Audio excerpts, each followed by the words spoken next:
Hey everyone, welcome back. My name is Micheala, and this is a continuation of a series I'm doing where I'm taking every chapter in this amazing book, Women Who Run with the Wolves, and I'm attempting to summarize it for you here and give some insights into my life and what this chapter meant for me.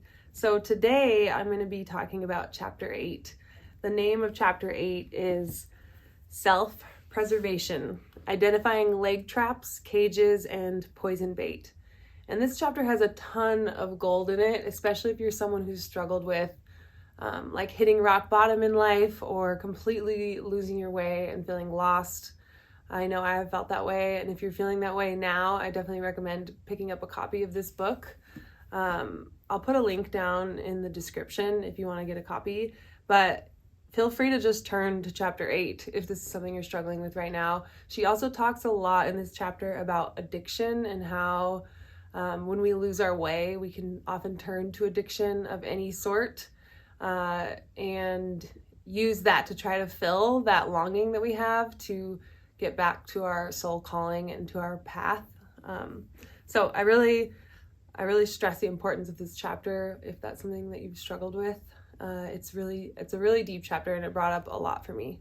So I'm excited to dive in. The way that she likes to make the analogy between wild wolves and the wild woman archetype is really important in this chapter. She starts the whole chapter talking about the feral woman, and the whole idea behind the word feral really struck me in the way she described it too, as feral being someone who has once been wild and then domesticated and then is now released back into the wild. So I always think of like feral cats or feral animals that were domesticated and have sort of reverted back to their natural instincts. But a lot of times those instincts are sort of harmed or injured in some way. Here's a quote from that section. "The feral woman as one who was once in a natural state, that is, in her rightful wild mind, and then later captured by whatever turn of events, thereby becoming overly domesticated and deadened in proper instincts. When she has an opportunity to return to original wildish nature, she too easily steps into all manner of traps and poisons. Because her cycles and protective systems have been tampered with, she is at risk in what used to be her natural wild state. No longer wary and alert, she becomes prey." In this chapter, she uses a story called The Red Shoes to illustrate the point of self-preservation. The Red Shoes story starts off with a young girl who is motherless and lives on the street. She scraps together some pieces of fabric to make herself a crude pair of red shoes. And she loves her red shoes. She loves that she made them herself. And even though they're not super nice, she still really loves them. And then one day, a carriage comes by with a wealthy woman inside who takes pity on this motherless girl with scrappy shoes and takes her in and ends up throwing out all of her possessions, including her scrappy red shoes that she made herself. Then this old woman proceeds to try and teach this young girl to behave and to sit still and to not speak up. She takes her to church and she gets kind of acculturated in a way. She's giving this girl a lot of nice things and a roof over her head, but she's also taking a lot from her. One day she goes to buy the girl a new pair of shoes, and because she has kind of poor eyesight, the girl sees a pair of shoes that she really likes, and they're bright red, and they remind her of her handmade red shoes. So she sees these shoes, and the shoemaker gives her a little wink, and she picks out the red shoes, and the old woman doesn't really notice. So the next day she goes to church, she's wearing her red shoes, she feels so dazzling in her beautiful red shoes, and the old woman who took her in doesn't really notice until people at the church start saying things and end up telling her. So then when they get home, the old woman forbids her from wearing the shoes again, but she continues to choose to wear the shoes despite being told not to. She sort of sneaks the shoes, and even when the old woman tries to hide them from her, she takes them again. Later in the story, she runs into a few other interesting characters, and eventually the shoes start to dance. And at first it's really fun that the shoes are dancing and she's having a really fun time dancing in the shoes, but she ends up realizing that she's in big trouble when the shoes don't stop dancing. Even when she tells the shoes to stop dancing, she can't stop dancing. So she goes on dancing through the church, out the church, down the street, and they have this whole scene of her dancing until basically she can't stop dancing and she's exhausted, and she dances through the night. She danced into a churchyard, and there a spirit of dread would not allow her to enter. The spirit pronounced these words over her: "You shall dance in your red shoes until you become like a wraith, like a ghost, till your skin hangs from your bones, till there is nothing left of you but entrails dancing. You shall dance door to door through all the villages, and you shall strike each door 3 times. When people peer out, they will see you and fear your fate for themselves. Dance, red shoes, you shall dance." So the metaphors are pretty clear here, but she eventually can't handle all of the dancing that the shoes want to do, and it's not fun anymore, and it's killing her. So she ends up finding the executioner and having him cut off her feet, and she lives the rest of her life as a cripple. So this goes to show that sometimes stories don't have happy endings, and this is one of those ones where the ending is so gruesome and grave that it really is calling your soul to wake up out of some kind of dream or slumber you might be in, where you don't realize the danger that is near. And this kind of story is meant to shake us out of that addiction, of that comfort zone, of that whatever that's keeping us in this stuck space that maybe looks a lot like the dancing shoes. Psychologically, the brutal episode communicates an imperative psychic truth. The truth is so urgent and yet so easy to disregard by saying, "Oh, I do understand," and then to go traipsing off to one's doom anyway. That we are unlikely to heed the alarm if it is stated in lesser terms. So what she's speaking to here is just how important it is for that kind of gruesome, grave ending to really wake the soul up.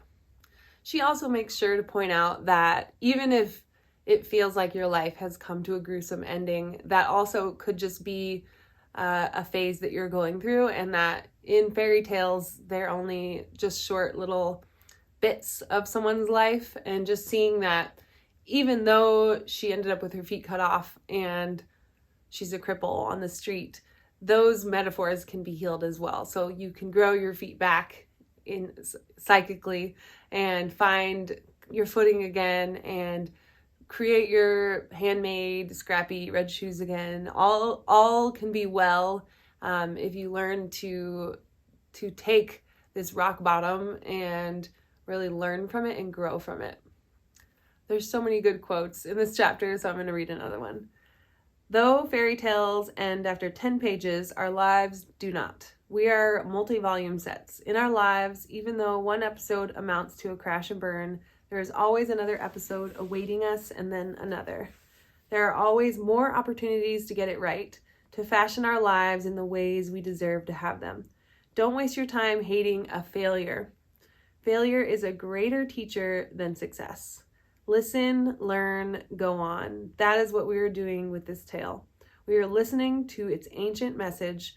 We are learning about deteriorative patterns so that we can go on with the strength of one who can sense the traps and cages and baits before we are upon them or caught in them. So again, I think she really brings that point home, that having a failure in life, or falling off your path, or making a mistake, or having some kind of grave ending, not all hope is lost, and the wild soul lives on. So now I'm going to talk about some of the symbols and archetypes that are found in this story and what they might represent to your psyche. So the first really obvious symbol is the handmade red shoes, the ones that she puts together with scraps of fabric.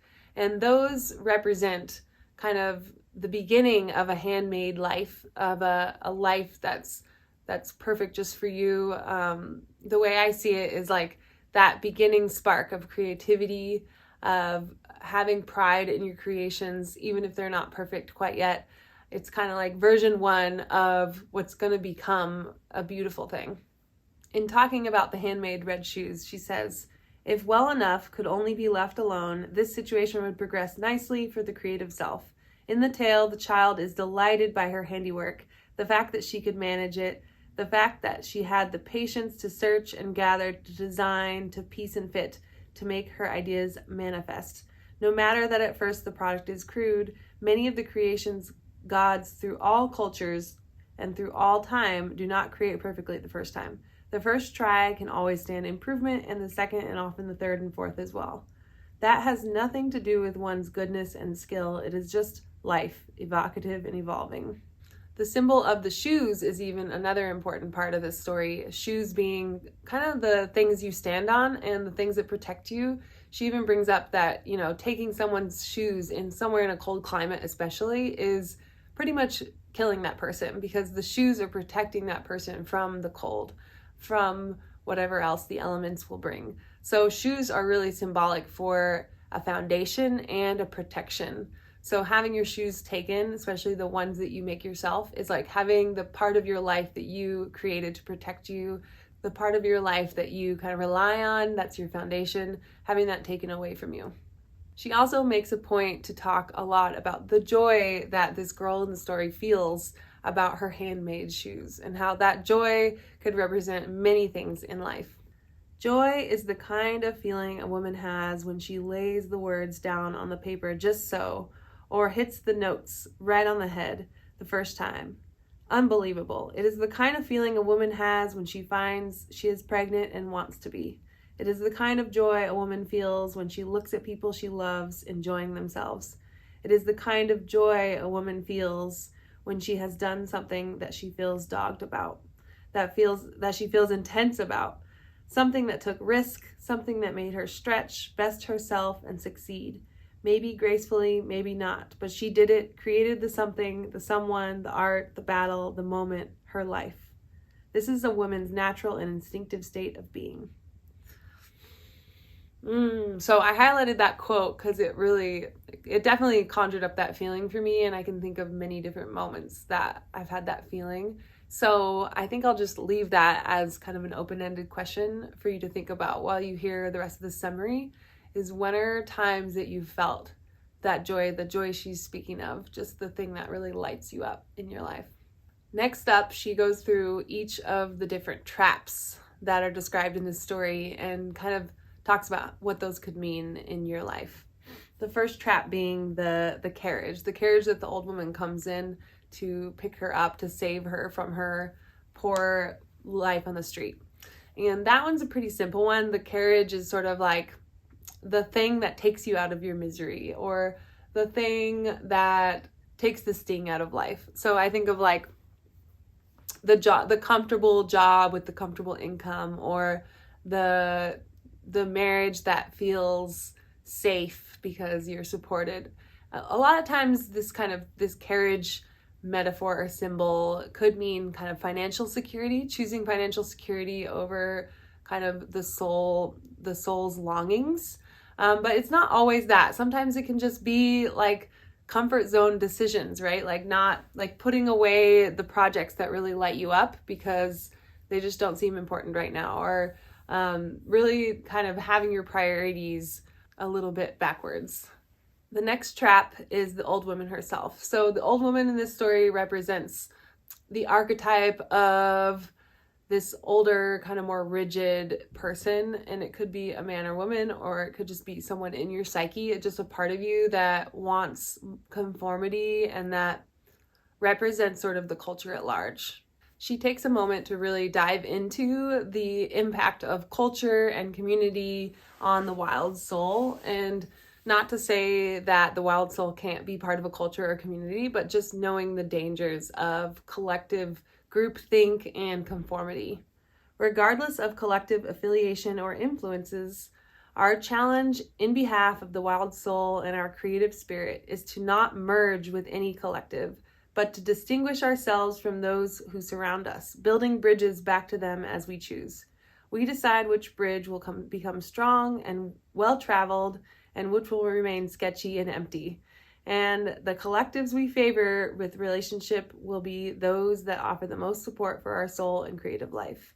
So just using that discernment to think about which collectives, which communities, which groups do you want to align with, and which ones are going to be the most supportive for your creative life and for your soul path and the path that really lights you up and gives you that joy that we talked about earlier.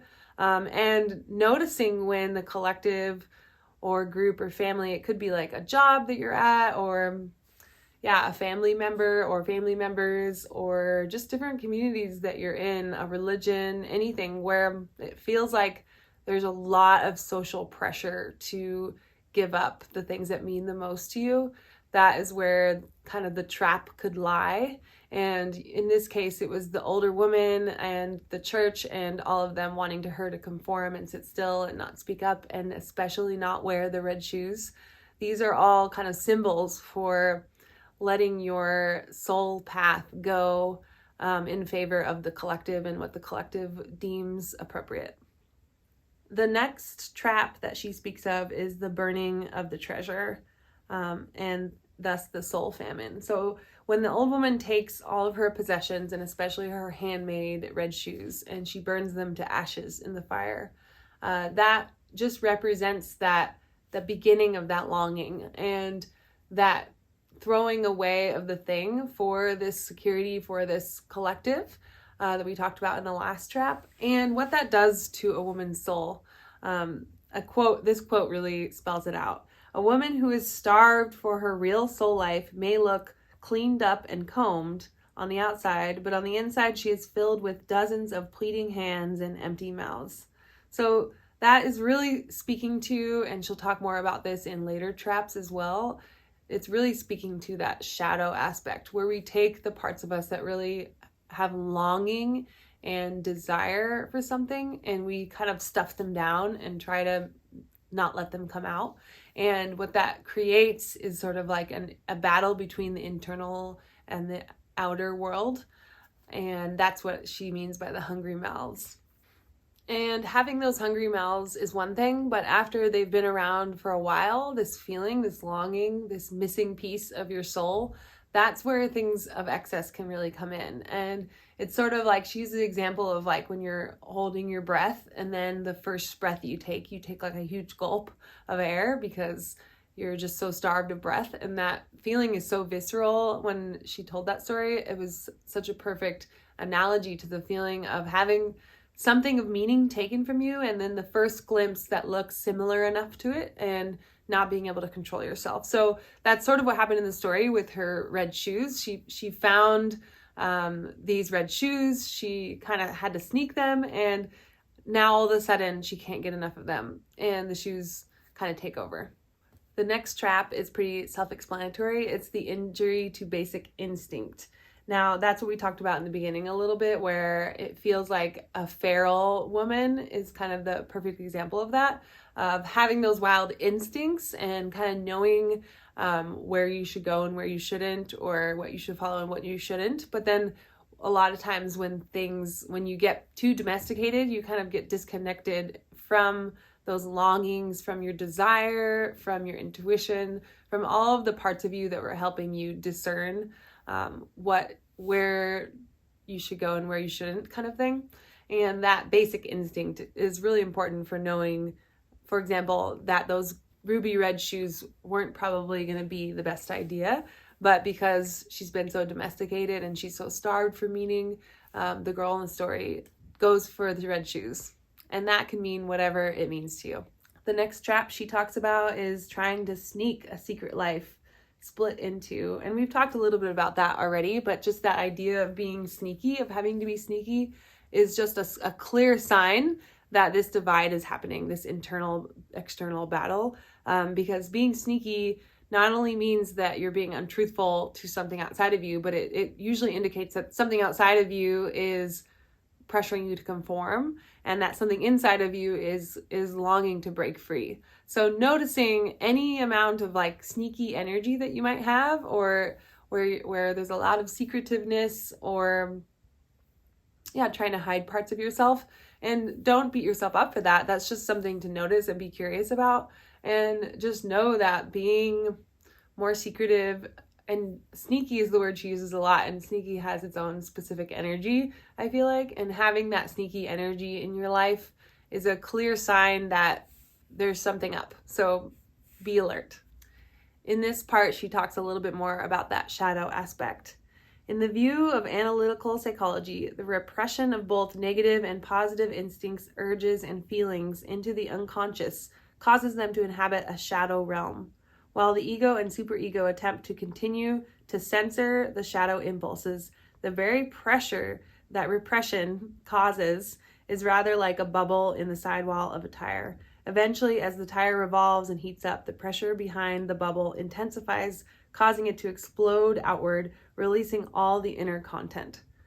And she goes on, we find that by opening the door to the shadow realm a little and letting out various elements a few at a time, relating to them, finding use for them, negotiating, we can reduce being surprised by shadow sneak attacks and unexpected explosions. So that's a really nice little tip, just kind of that she squeezed in there about how to deal with these kind of shadowy aspects. And that's why it's so important to address them with so much self-compassion and curiosity. But for example, since we're talking about the trap of being sneaky, just noticing the sneaky energy and really coming to it with love and curiosity and trying to uncover what it is that shadow aspect is showing you. What part of you, what urge, what passion, what desire is this representing for you, and how is that being repressed, and how is what you're longing for, what you're going after, what you're sneaking, fulfilling that longing, and maybe what are other ways to fulfill that longing. The important thing to note here is that the shadow isn't always negative impulses. It's not like all the shadow is just murder and steal and lie. Those are parts of the shadow that we all have as part of us, and we all are capable of those things. But other parts of the shadow that have beautiful parts are authenticity and sexuality and voraciousness, and there's a lot there. You could be, part of your shadow could be like a vibrant part of your personality that you're suppressing because of some past collective that you were part of that kind of encouraged you to suppress it. So just knowing that within the shadow are also a lot of gifts and beautiful aspects of the psyche. As you can see, this chapter has so much good stuff in it, so I definitely recommend reading it. I'm not going to be able to cover it all. Some of the other traps that she talks about are, the next one was cringing before the collective, shadow rebellion. So we've sort of touched on that, but just that having that repressed shadow really come out in a big way that can really negatively impact the relationship you have with your community or with the collective. The next trap is faking it, trying to be good, and normalizing the abnormal. So the trap there is just noticing, again, when you're kind of putting on a mask to survive the situation. And again, that's sometimes what you have to do. So it's not about putting away the mask and always being vulnerable, because it's not always safe to be, but just noticing these as signs, as sort of red flags that there's something a little off going on, and that we're moving towards that kind of grave ending of losing your foundation and, like in the story, getting her feet chopped.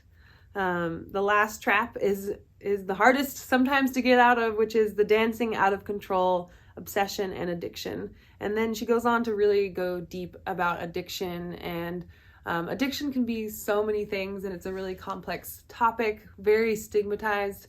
I personally feel really passionate about this topic just because I feel like, people are really stigmatized for having addictions, and the ones that obviously are the most prevalent or people know the most about or have heard the most about are drugs and alcohol and sex addiction, gambling addiction, but it could be other things. There could be an addiction to exercise or to codependent relationships or so many things. And addiction really, I should look up the definition, but my kind of running definition of it is just a habit that you have that when it's a problem, when it takes away from your life in some way, or when you need it to cope, these are just things to notice.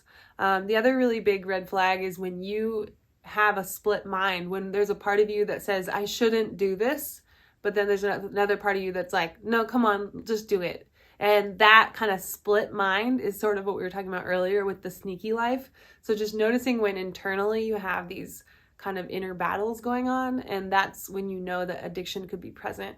And there's no need to feel shame, and we all go through this. Like, I have definitely had my own addictions, and that's part of why this video took me so long to come out, actually, was just little addictions that I've been struggling with, like screen and phone and social media addictions, and just other kinds of comfort zone kind of things that don't necessarily serve me. And it's always this gray area of like, how can you tell the difference, for example, between self-care and addiction? So that's a whole nother topic. But just knowing that, yeah, you don't need to judge yourself if you notice that you have an addiction.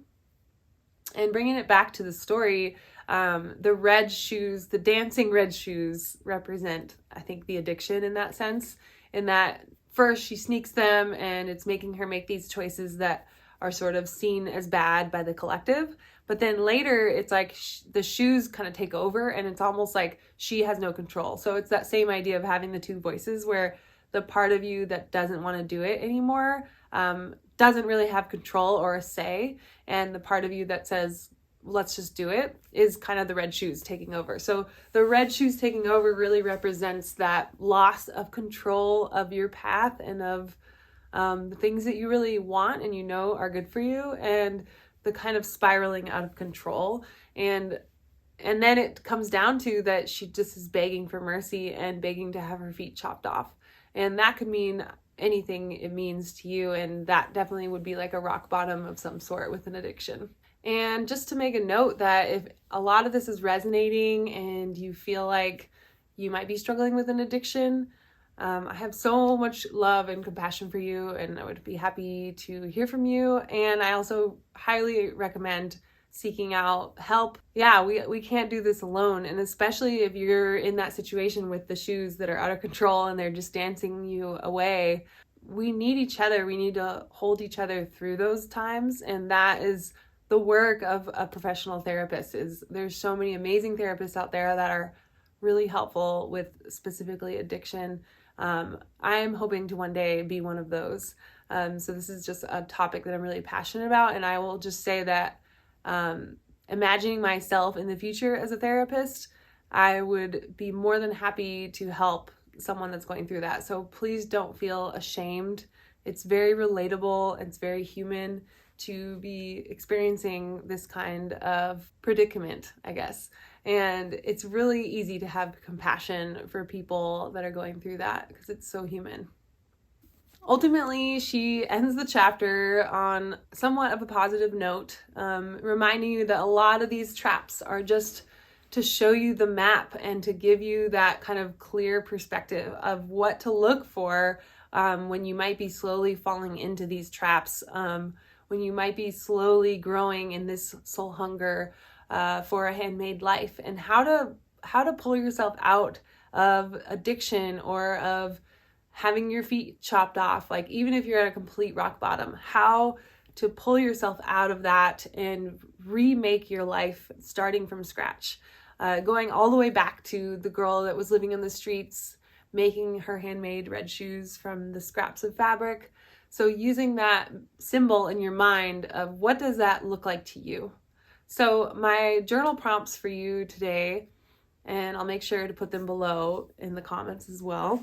My first one came earlier in the chapter when she was speaking of joy and the joy that a woman feels when she makes her handmade life. So I'm really curious for you what that joy is for you, or what are some moments or memories that you have of feeling that joy in your life. For me, the first thing that came to mind, because I literally just finished it last week, was that I've been working on my very first cookbook, and it's always felt like silly to me that I was like even wanting to make a cookbook. But every time I see like people that I follow that I really like making one, it really inspires me. So anyway, I just finished that and released that.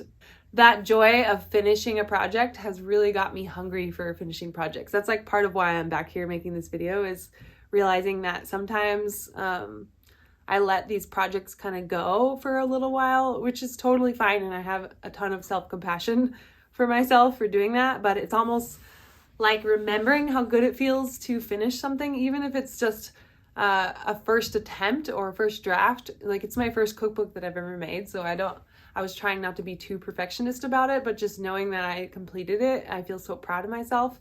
So that is really exciting. And there's a few other moments that came to mind just from childhood, like in general, like the things that I feel really excited about and passionate about, like cooking and creating beautiful things and harvesting plants, and sitting with people and helping people. These are things that really give me that deep joy, especially when I can be the person that can like give someone permission to really listen to their inner voice. That's like, whew, that joy is like, fills me. Okay, my second journal question is a little vague, but I just want you to think back through all of the different traps. And if you have the book, she has them written out in the table of contents. Do you notice any of those traps happening in your life, or have you noticed those traps happening in the past?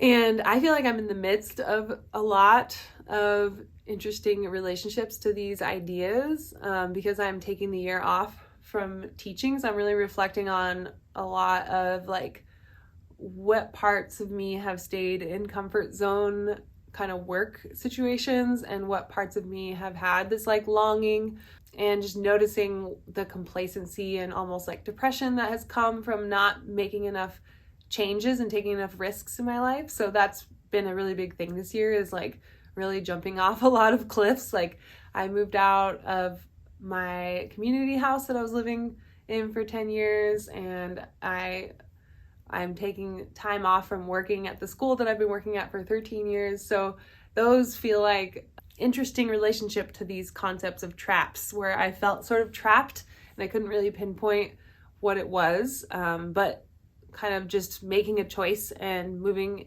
the energy has really helped clarify some things for me. The first question is, what is the joy? The second would be, which of the traps have you fallen into? I think the third question that I wanted to add, which is kind of one of the traps, but we can go more specific with it, which is that whatever you feel comfortable sharing, you can either do this journal on your own, or if you'd like to, you could share in the comments. But I would love to hear just different ideas and examples of what people identify as shadow aspects. And again, those can be the darker ones that are seen as bad by society, or they can be the ones that have like secretly some beautiful power in them. And for me, like a big one that I've struggled with is I just come from a really loud family, that I feel like something that I've always had to work with in social settings is trying to find people that don't feel overwhelmed by my big energy. And so that's one of those shadow things that for a part of my life, I really tried to stuff it down and I wanted to be like more of like a meek kind of quiet like person, which I can definitely be that. And then there's a lot of medicine in that for me, but just knowing that I can also be a really big, energy, and that can be a beautiful thing too. And it doesn't always have to be something that I'm embarrassed of or that I have to suppress. So that's been one of the ones that came up when I was reading that part on the shadow aspect. So those are my 3 journal prompts. I think I'll just leave it at that. This is a juicy chapter, so thank you for being along for the ride. And I'm hoping, because I'm trying to conjure up this amazing, joyful feeling of finishing projects, I'm hoping that I can get through the rest of this book sooner than later. And yeah, I'm really grateful for everyone who's reached out and kind of nudged me, like encouraged me to continue, because sometimes it does feel like I'm like talking into a void, and I don't know if anyone's here listening. Like, if you've made it to the end of this video right now and you're still listening to me, like, that's amazing. And I don't even know if anyone's doing that. So doesn't matter. I will still continue, even if I reach one person and it's inspiring or impactful in any way. That is all that matters. So I'm on chapter 8, and actually there's quite a few chapters left, but I'm about halfway done. So that's exciting. And I'm excited for some of the ones to come. The next chapter is the Selkie story, which I really love that one. So I will get to reading that and come back on here as soon as possible. Thank you for watching, and I hope to see you next time.